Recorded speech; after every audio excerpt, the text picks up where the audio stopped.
Lo malunga bekekileyo bantu baseMzantsi Afrika ndiyanibulisa ngale njikalanga molweni. Mr. President, on Thursday evening I sat in these benches in awe of your out-of-touch speech about the reality of South Africa today. In 1994, millions of South Africans believed they would live a better life under the ANC. But today, not in 1994, 30 years later, South Africans have been plunged into a life of dependency, unemployment, and poverty.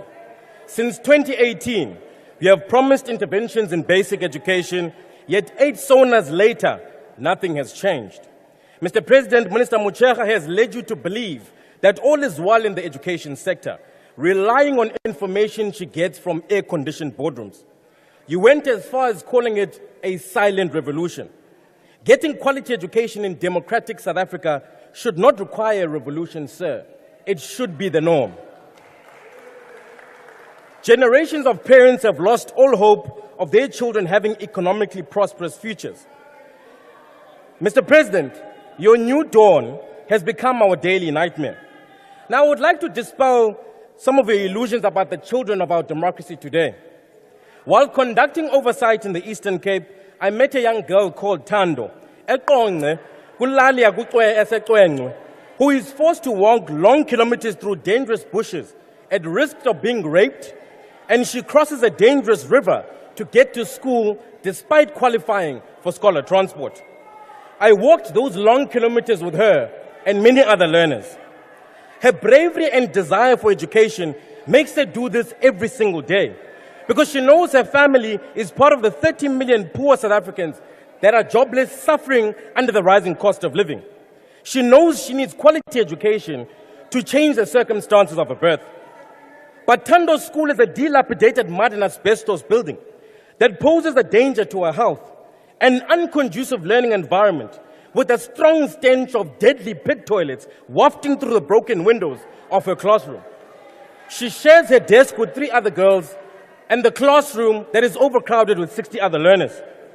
Despite the many excellent teachers that go the extra mile under difficult circumstances, Thando's teachers have failed the very same tests for the subjects that they teach, assured in the knowledge that SATU would protect their incompetency. At break time, if the food is delivered, Thando collects her only meal for the day. However, last year, she was part of the thousands of learners that starved for weeks in the Eastern Cape and KZN because school nutrition tenders were given to ANC cadres who must eat while children starve. Thando's school is part of the 74% of schools without libraries. She will likely be part of the 81% of 10-year-olds and 56% of grade 6 learners that cannot read for meaning in any language. Attending one of the 82% of schools without labs, no doubt she will be one of the grade 9 maths and science learners that do not have basic subject knowledge and skills. If Thando is lucky enough to complete matric, she would have had to prepare her exams in darkness because of load shedding. Thereafter, anxiously wait to be misled by Minister Motshekga and the ANC's quantity over quality matric pass rate, leaving thousands of learners behind. Mr. President, the real matric pass rate is only 55.3%, not 82.9%.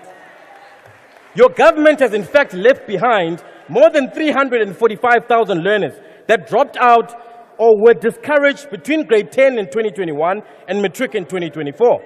They have now joined the 3.3 million youth not in education, employment, or training. Only 40% of this cohort of learners achieve bachelors. Let me tell you what you get when you need to get a bachelor's.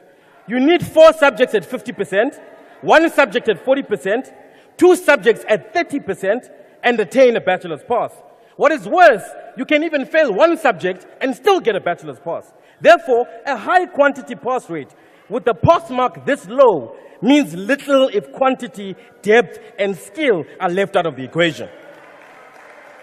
At the end of 12 years of struggles, Thando, Tintswalo's daughter Esona, and the millions of young people under this ANC government are destined for the unemployment queues, joining the 7 in every 10 young people that are jobless, denied the opportunity to access tertiary institutions because you have failed to give them quality education. You see, Mr. President, you can fool your comrades with your out-of-touch speech, but you cannot fool South Africans. This is their reality. Fellow South Africans, we can wake up from this nightmare. In 2024 elections, you must vote for the DA's blueprint that will rescue the millions of learners from a failing public education system. Whether a child is born in Khayelitsha or Wynberg, whether a child is born in Emlazi or Palito, Alexandra or Sandton, Kukumbu or Cape Town, they should receive the best quality education. And the DA will ensure that every learner receives 210 full days of school, prioritizing reading, writing, and numeracy at foundation level. Poor quality teaching will be rooted out, and teachers will be tested every 3 years. We will introduce literacy and numeracy assessments at grade 6, 9, and grade 3 to improve quality. Trade union strangleholds on teacher appointments will be broken. Learner dropouts will be curbed, and by introducing a curriculum that is diversified from grade 9 so that learners acquire skills responsive to economic opportunity. Yabona nina ingxaki yenu into yobana nikhathalele ingxaki zamanye amazwe. Nihlohlula zingxaki zalapha ekhaya. Nihoyene namanye amazwe ningakwazi unika abantwana bethu imfundo esemgangathweni. Kwaye odadewethu kunyanzeleke belele namaqabane ukuze bafumane imisebenzi noba sele befundile. Nithanda ningathandi anibuyi. Madiba was correct. Mr. President, Madiba was correct. Once you climb a great hill, you find many more hills to climb. The ANC is that great hill that we had to climb for the last 30 years. And it's time we left it behind. In 2024, we will do to the ANC what our parents did to the apartheid government in 1994. Vote you out. Sonele nini nini. I thank you.